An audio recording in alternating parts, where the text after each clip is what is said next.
Mom, they're never going to get back to you about that kind of stuff, but it's just surreal to like meet you. Well, hello, and tell your mom, look at you now. She was texting I'm on your me. show. Yeah, you are awesome. So thank you so much. It's a pleasure to meet both of you. Thank you. You too. Thank you. One thing I love about your show, and one line you say on your show sometimes, you say everyone deserves to love and to be loved. You said that in your Hillary Clinton interview recently. Yep. And I'm wondering for each of you in this storyline, it is about love and family. Can you relate that line from your show that you say a lot to how you feel about this character in this film?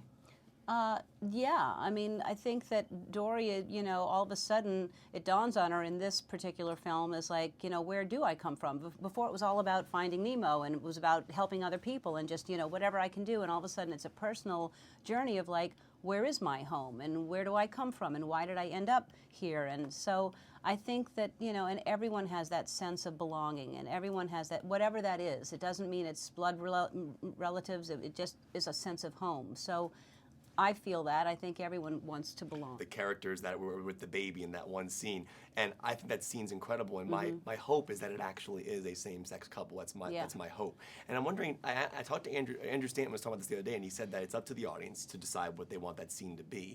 And for me, I want it to be that because I think that needs to be in movies. That's what it is, though. Yeah. I want to ask you: your personal opinion of what that scene is? How do you interpret that moment? I didn't. You know, I'm usually pretty good at spotting lesbians, and I didn't spot them. So when I saw it the first time, I didn't see it. Then I heard the rumor, so I watched it at the premiere because I knew what scene they were talking about. And the only thing I saw was it was a woman with very short hair, and it was a bad haircut. So then I was offended. And then it was like, oh, is every short hair is that a lesbian? So, you know, maybe it's a lesbian, or maybe it's a woman with short hair with a bad haircut. And so I really don't know what the intention was because I don't know who put that in there. There's also other scenes with two men that I've noticed. So. You know, maybe the spouses were off doing different things, and they just happened to be, you know, a heterosexual couple. I don't know what it is. I hope it is as well. Me too. But I don't know. What would Hank and Al Bundy talk about? I have to see that movie. What would they discuss if they could meet together? They'd have a lot to talk about. That would be a great idea. So you finally get to the Cleveland, and your owner is Hank, is Al Ted. Bundy? What can I do? Yeah. They would have a lot in common. At the beginning, especially. I'll direct. You can direct. I'm in for this. Andrew can sub me in. I'll be in. You can direct. I'm a really big fan of how movies are made. I've always wanted to be on set. And the cool thing about an animated movie is you get to watch the B-roll of you guys doing the voice work. And I'm wondering, when you're playing a fish and an octopus in a film, do you have to move your body a certain way when you're voicing it? Do you have to feel like you're like a fish? Is that how you like mentally get there?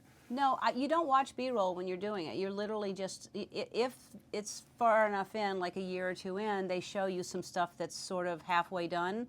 So they give you like you're way up here, so your voice has to be higher because you're about to be dropped into the tank or whatever. But usually they just tell you and they talk to you. So, but if you know that the stage direction is you're swimming back and forth, then you are making your voice do that, but you're not watching anything. They do it after they see you. Any crazy movements you had to do as voicing that character? Well, you're actually putting human attributes into, in my case, the octopus. So I'm making the octopus more like me. You know what I mean? It's already, the animation was so amazing. Sure. I didn't have to do anything other than make it sound human. I love you guys. Thank you so much. All right, Tell thank your you. mom Nice to hi. meet you. All right. So much. Nice to Thank you meet so you. much.